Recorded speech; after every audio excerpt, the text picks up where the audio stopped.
ಮಾಂದಳಿರಿನ ಚಂದುಟಿಯಲ್ಲಿ. ಮಾಂದಳಿರು, ಮಾವಿನ ಚಿಗುರು, ಮಾಂದಳಿರು, ಅಳಿರು ಚಿಗುರು. ಚಿಗುರು ಅಂದ್ರೆ ಗೊತ್ತಲ್ಲ, ಹೊಸ ಒಂದು ಎಲೆ, ಹೊಸದಾಗಿ ಮೂಡ್ತಕ್ಕಂಥ ಎಲೆಗಳನ್ನು ನಾವು ಚಿಗುರು ಅಂತ ಕರಿತೀವಿ.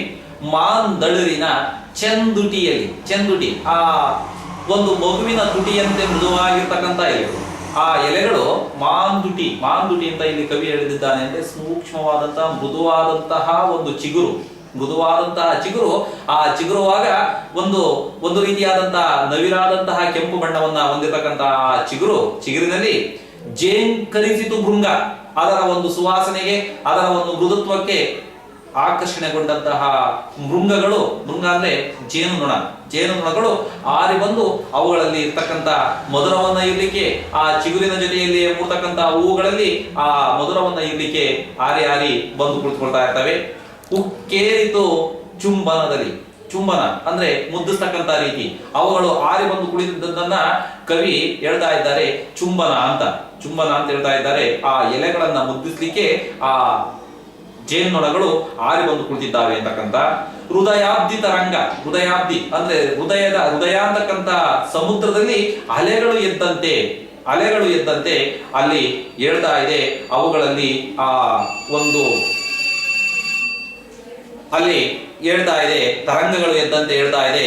ಅವುಗಳಲ್ಲಿ ಒಂದು ಭಾವನೆ ಅಂತಕ್ಕಂಥದ್ದು, ಆ ಒಂದು ಮಧುರವಾದಂತಹ ಎಲೆಗಳಲ್ಲಿರ್ತಕ್ಕಂಥ ಮಧುರವನ್ನ ಈರ್ಲಿಕ್ಕೆ ಬಂದಿರತಕ್ಕಂಥ ಆ ಅನಿವಿ ಅಂದ್ರೆ ಆ ಒಂದು ಭೃಂಗದ ಎದೆಯಲ್ಲಿಯೂ ಕೂಡ ಆ ತರಂಗಗಳು ಹೇಳ್ತಾ ಇದ್ದಾವೆ. ಅವುಗಳನ್ನ ಈರ್ಬೇಕು, ಆ ರಸವನ್ನ ಸವಿಬೇಕು ಅಂತಕ್ಕಂಥ ಒಂದು ಆಸೆ. ತರುಲತೆಗಳ ಜೀವನದಲ್ಲಿ ತರು ಅಂದ್ರೆ ಗಿಡಮರಗಳು, ಲತೆ ಬಳ್ಳಿಗಳು, ಇವುಗಳ ಜೀವನದಲ್ಲಿ ನವಚೇತನ, ಹೊಸ ಜೀವನ, ಹೊಸ ಚೈತನ್ಯ, ಹೊಸ ಒಂದು ಆಕರ್ಷಣೆ, ಹೊಸ ಚಿಗುರು ಅಂತಕ್ಕಂಥದ್ದು ಮೂಡಿರ್ತಕ್ಕಂಥ ಒಂದು ವಿಧವನ್ನ ಕವಿ ಇಲ್ಲಿ ಹೇಳ್ತಾ ಇದ್ದಾರೆ. ನವಚೇತನ ಅಂತ ಹೇಳ್ತಾ ಇದ್ದಾರೆ. ಬೇರೆ ಕಡೆ ಕವಿ ಹೇಳ್ತಾರೆ ಹೊಸ ವರ್ಷಕ್ಕೆ ಹೊಸ ಚಿಗುರು ಅಂತ ಹೇಳೋ ರೀತಿಯಲ್ಲಿ ನವಚೇತನ ಅಂದ್ರೆ ಮನುಷ್ಯನಿಗೆ ಪ್ರತಿನಿತ್ಯ ಹುಟ್ಟು ಸಾವುಗಳಿದೆ. ಬೆಳಿಗ್ಗೆ ಎದ್ದಾಗ ಜನನ, ರಾತ್ರಿ ಮಲಗಿದಾಗ ಮರಣ. ಆದರೆ ಪ್ರಕೃತಿಯಲ್ಲಿ ವರ್ಷಕ್ಕೊಮ್ಮೆ ಬರ್ತಕ್ಕಂಥ ಚಿಗುರನ್ನ ನವಚೇತನ ಅಂತ ಕವಿ ಹೇಳಿದ್ದಾನೆ. ತರುಲತೆಗಳ ಜೀವನದಲ್ಲಿ ನವಚೇತನ ಹೊಸ ಚೈತನ್ಯ ಅಂತಕ್ಕಂಥದ್ದು ಮೂಡಿ ಬರ್ತಾ ಇದೆ ಈ ಹೊಸ ಚಿಗುರಿನಲ್ಲಿ. ನವಪಲ್ಲವ ದುಡುಗೊರೆಯಲ್ಲಿ, ನವಪಲ್ಲವ ಹೊಸ ಒಂದು ಸಂವತ್ಸರ, ಹೊಸ ಒಂದು ಉಡುಗೊರೆ, ಹೊಸ ಒಂದು ಪ್ರಕೃತಿಯ ಕೊಡುಗೆಯಲ್ಲಿ ಇಲ್ಲಿ ಆ ಚಿಗುರನ್ನ ಪ್ರತಿ ವರ್ಷ ಮೂಡಿ ಬರ್ತಕ್ಕಂಥ ಚಿಗುರನ್ನ ಇಲ್ಲಿ ನವಪಲ್ಲವ ಅಂತ ಹೇಳಿದ್ದಾರೆ. ಪಲ್ಲವ ಅಂದ್ರೆ ಅಭಿವೃದ್ಧಿಯ ಸಂಕೇತ. ಚಿಗುರು ಅಂತಕ್ಕಂಥದ್ದು ಒಂದು ಕಳೆಯಾಗಿರ್ತಕ್ಕಂಥ ಒಂದು ಪ್ರಕೃತಿಯ ಒಂದು ಚೈತನ್ಯ ರೂಪವನ್ನ ಇಲ್ಲಿ ಕವಿ ಹೇಳ್ತಾ ಇದ್ದಾರೆ. ನವಪಲ್ಲವ ದುಡುಗೊರೆಯಲ್ಲಿ ಉರಿ ಬಿಸಿಲು ಹಸಿರು ಹೇಳ್ತಾ ಇದ್ದಾರೆ. ಉರಿ ಬಿಸಿಲು, ಸುಡು ಬಿಸಿಲು ಕೂಡ ಈ ಹಸಿರಿನ ಮರೆಯಲ್ಲಿ ತಂಪಾಗಿರುವಂತಹ ವಾತಾವರಣವಿದೆ ಅಂತಕ್ಕಂತಹ ಕಲ್ಪನೆ ಕವಿಯ ಭಾವನೆ. ಹಸಿರೆಲೆಗಳ ಮರೆಯಲ್ಲಿದೆ, ಹಸಿರಾದಂತಹ ಎಲೆಗಳ ಮರೆಯಲ್ಲಿ ಹಿಂಭಾಗದಲ್ಲಿ ಇದೆ ಕೋಗಿಲೆಗಳ ಬೀಡು. ಆ ಹಸಿರಾದಂತಹ ಎಲೆಗಳು ತುಂಬಿರ್ತಕ್ಕಂತಹ ಮರದಲ್ಲಿ ಕೋಗಿಲೆಗಳು ನೆಲೆಸಿದ್ದಾವೆ. ಬೀಡು ಅಂದ್ರೆ ಅವುಗಳ ವಾಸಸ್ಥಾನ, ಅಲ್ಲಿ ನೆಲೆಸಿದ್ದಾವೆ. ಬೀಡು ಇನಿದನಿಗಳ ಅನಿಸುತ್ತಿವೆ. ಇನಿದನಿ ಅಂದ್ರೆ ಎಲೆಯ ಮರೆಯಲ್ಲಿ ಕುಳಿತು ಅವು ಇಂಪಾದಂತಹ ಹಾಡುಗಳನ್ನ, ಏನು ಆ ಕೋಗಿಲೆಗಳು ಆಡ್ತಕ್ಕಂಥ ಇಂಪಾದ ಧ್ವನಿ ಅಂತಕ್ಕಂಥದ್ದು ಆ ಎಲೆಗಳ ಮರೆಯಿಂದ ಕೇಳ್ತಾ ಇದೆ. ಅದು ಮಾವಿನ ಎಲೆಗಳ ಮರೆಯಲ್ಲಿ ಆ ಮಾವಿನ ಮರದ ಚಿಗುರನ್ನ ತಿಂದಾಗ ಅವುಗಳಲ್ಲಿ ಮೂಡ್ತಕ್ಕಂತಹ ಸುಮಧುರವಾದಂತಹ ಧ್ವನಿ ಕೇಳುಗರಿಗೆ ಆಕರ್ಷಣೆಯನ್ನ ಉಂಟು ಮಾಡುತ್ತೆ. ಆ ಪಕ್ಷಿ ಕೋಗಿಲೆ ಸಾಮಾನ್ಯವಾಗಿ ಜನರ ಕಣ್ಣಿಗೆ ಬೀಳೋದಿಲ್ಲ. ಆ ಎಲೆಯ ಮರೆಯಲ್ಲಿಯೇ ಕುಳಿತು ಜನರ ಮನಸ್ಸನ್ನ ಆಕರ್ಷಿಸ್ತಕ್ಕಂತಹ ಇಂಪಾದ ಗಾನವನ್ನ ಆಡ್ತಕ್ಕಂತಹ ಪಕ್ಷಿ ಆ ಕೋಗಿಲೆ. ಇನಿ ದನಿಗಳ ಅನಿಸುತ್ತಿದೆ. ಇನಿ ಅಂದ್ರೆ ಇಂಪಾದಂತಹ ಧ್ವನಿಯನ್ನ ಸೂಸ್ತಾ ಇದೆ ಆ ಒಂದು ಪಕ್ಷಿ. ಇನಿ ದನಿಗಳ ಅನಿಸುತ್ತಿದೆ. ಹನಿ ಅಂದ್ರೆ ಇಲ್ಲಿ ನಾವು ನೋಡಬಹುದು, ಒಂದೊಂದು ಡ್ರಾಪ್ ಬೈ ಡ್ರಾಪ್ ಬಿದ್ದರೂ ಕೂಡ ಯಾವ ರೀತಿಯಾಗಿ ಈ ಜೇನುತುಪ್ಪ ಅಂತಕ್ಕಂಥದ್ದು ಸವಿಯಾಗಿರುತ್ತೋ ಆ ರೀತಿಯಾಗಿ ಆ ಇನಿ ದನಿ, ಆ ಇಂಪಾಗಿರ್ತಕ್ಕಂಥ ಧ್ವನಿ ಆಗಾಗ್ಗೆ ಕೇಳಿದ್ರು ಕೂಡ ನಮಗೆ ಮತ್ತೆ ಮತ್ತೆ ಕೇಳಿಸ್ಕೋಬೇಕು ಅಂತಕ್ಕಂಥ ಆನಂದವನ್ನ ಕೊಡ್ತಕ್ಕಂಥದ್ದಾಗಿದೆ. ಇನಿ ದನಿಗಳ ಅನಿಸುತ್ತಿದೆ, ತಡೆಯಿಲ್ಲದ ಹಾಡು, ತಡೆಯಿಲ್ಲದೆ ನಿರಂತರವಾಗಿ ಸೂಸ್ತಾ ಇದೆ. ಯಾಕೆ? ಒಂದು ಪಕ್ಷಿ ಅಲ್ಲ ಅಲ್ಲಿ ಕುಳಿತಿರ್ತಕ್ಕಂಥದ್ದು, ಅಲ್ಲಿ ಕುಳಿತಿರ್ತಕ್ಕಂಥ ಪಕ್ಷಿಗಳ ಸಂಖ್ಯೆಯೇ ಅಪಾರವಾಗಿದೆ. ಅಪಾರವಾಗಿರ್ತಕ್ಕಂಥ ಸಂಖ್ಯೆಯ ಆ ಕೋಗಿಲೆಗಳು ಸೂಸ್ತಾ ಇರತಕ್ಕಂತ ಹಾಡು ಇಡೀ ಪ್ರಕೃತಿಯನ್ನ ಚೈತನ್ಯಮಯವನ್ನಾಗಿಸಿದೆ ಈ ಹೊಸ ಒಂದು ನವ ಪಲ್ಲವದಲ್ಲಿ. ಮಾವೊಂದೇ ಚಿಗುರಲಿಲ್ಲ. ಚಿಗುರುವಾಗ ಪ್ರಕೃತಿಯಲ್ಲಿ ಕೇವಲ ಬರೀ ಮಾವಿನ ಮರ ಮಾತ್ರ ಚಿಗುರಿ ನಿಂತಿಲ್ಲ, ಚಿಗುರುತ್ತಿವೆ ಬೇವು, ಬೇವಿನ ಮರ, ಬೇವು ಗೊತ್ತಲ್ಲ, ನೀಮ್, ಬೇವಿನ ಮರವೂ ಕೂಡ ಚಿಗುರಿದೆ. ಅಲ್ಲಿ ಬೇವಿನ ಮರವೂ ಕೂಡ ಚಿಗುರಿದೆ, ಅಲ್ಲಿಯೂ ಕೂಡ ಹೊಸ ಚಿಗುರು ಬಂದಿದೆ, ಹೊಸ ಹೂವು ಬಂದಿದೆ. ನಲಿವೊಂದೇ ಅರಸಲಿಲ್ಲ. ನಲಿವು ಅಂದ್ರೆ ಸಂತೋಷ, ಬರೀ ಸಂತೋಷ ಮಾತ್ರ ಮೂಡಿ ಬಂತು, ಇನ್ನೆಲ್ಲ ಮಾಯವಾಯಿತು, ಇನ್ನೆಲ್ಲ ಕಷ್ಟಗಳು ಇಂದಿಗೆ ಮುಗಿದುವುದು ಅಂತ ಅರ್ಥ ಅಲ್ಲ. ಜೊತೆಯಲ್ಲಿತ್ತು ನೋವು, ಸಂಕಟವೂ ಇದೆ, ನೋವು ಕೂಡ ಅಲ್ಲಿ ಇದೆ, ನೋವು ಕೂಡ ಇದೆ. ಮಾವು ಸಂತೋಷದ ಸಂಕೇತವಾದರೆ ಬೇವು ನೋವಿನ ಸಂಕೇತ. ಈ ಮಾವಿನ ಜೊತೆಯಲ್ಲಿ ಬೇವು ಕೂಡ ಇತ್ತು. ಮಾವಿನ ಜೊತೆಯಲ್ಲಿ ಮಾವು ಚಿಗುರಿದ ಕಾಲದಲ್ಲಿಯೇ ಬೇವು ಚಿಗುರಿತ್ತು. ನೋವು ನಲಿವುಗಳು, ಕಷ್ಟ ಸುಖಗಳು ಯಾವತ್ತೂ ಕೂಡ ಜೊತೆಯಲ್ಲಿಯೇ ಅನ್ನೋದನ್ನ ಸೂಚಿಸುತ್ತೆ ಈ ಪದ್ಯದ ಸಾಲು. ಪರಿಮಳವನ್ನು ಹರಡುತ್ತಿದೆ. ಪರಿಮಳ, ಸುವಾಸನೆ ಒಳ್ಳೆಯ ವಾಸನೆಯನ್ನ ಕೂಡ ಹರಡ್ತಾ ಇದೆ. ಅಂದ್ರೆ ಯಾವಾಗ ಗಿಡ ಮರಗಳಲ್ಲಿ ಚಿಗುರು ಬರುತ್ತೆ, ಹೂವು ಬರುತ್ತೆ, ಆಗ ಸುವಾಸನೆ ಇಡೀ ಪ್ರಕೃತಿಯನ್ನ ಆವರಿಸುತ್ತೆ. ಇಡೀ ಪ್ರಕೃತಿಯಲ್ಲಿ ಏನಾಗ್ತಾ ಇದೆ? ಪರಿಮಳ ಅಂತಕ್ಕಂಥದ್ದು ಹರಡ್ತಾ ಇದೆ. ಪರಿಮಳವನ್ನು ಹರಡುತ್ತಿದೆ ತಂಗಾಳಿಯ ಸೆರಗು. ತಂಗಾಳಿ, ತಂಪನೆಯ ಗಾಳಿ. ಚಿಗುರಿನ ಕಾಲದಲ್ಲಿ, ಈ ವಸಂತ ಕಾಲ, ಸ್ಪ್ರಿಂಗ್ ಸೀಸನ್, ಅವಾಗ ಬೀಸಿ ಬರ್ತಕ್ಕಂತ ಗಾಳಿ ಆ ಚಿಗುರಿನ ಮೇಲೆ, ಆ ಒಂದು ಹೂವಿನ ಮೇಲೆ ಹಾದು ಬರುವ ಕಾರಣದಿಂದಾಗಿ ಸುವಾಸನೆಯನ್ನ ಅಷ್ಟೇ ಅಲ್ಲ, ತಂಪಾಗಿಯೂ ಕೂಡ ಇರುತ್ತೆ. ಅಂತಹ ಒಂದು ನವಚೇತನದ ಕಾಲ, ನವ ಪಲ್ಲವದ ಕಾಲ. ತಂಗಾಳಿಯ ಸೆರಗು ಹೊಸತೇನೋ ಒಡೆಯುತ್ತಿದೆ. ಹೊಸತೇನೋ ಒಂದು ಭಾವನೆಯನ್ನ ಮೂಡಿಸ್ತಾ ಇದೆ. ಹೊಸತೇನೋ ಹೊಳೆಯುತ್ತಿದೆ. ಹೊಳೆಯೋದು ಅಂದ್ರೆ ಅಲ್ಲಿ ಒಂದು ರೀತಿಯಲ್ಲಿ ನಮ್ಮ ಮನಸ್ಸಿನಲ್ಲಿ ಮೂಡ್ತಕ್ಕಂಥ ಭಾವನೆಗಳು, ಹೊಸ ಭಾವನೆಗಳನ್ನ ಮೂಡಿಸ್ತಾ ಇದೆ. ಹೊಸತೇನೋ ಹೊಳೆಯುತ್ತಿದೆ ನನ್ನೊಳಗೂ ಹೊರಗು. ಒಳಗಡೆ ಮನಸ್ಸಿನಲ್ಲಿ ಆನಂದವನ್ನು ಉಂಟು ಮಾಡ್ತಾ ಇದೆ, ಮೈಗೆ ಹಿತವಾದಂತಹ ಸ್ಪರ್ಶವನ್ನ ಕೊಡ್ತಾ ಇದೆ.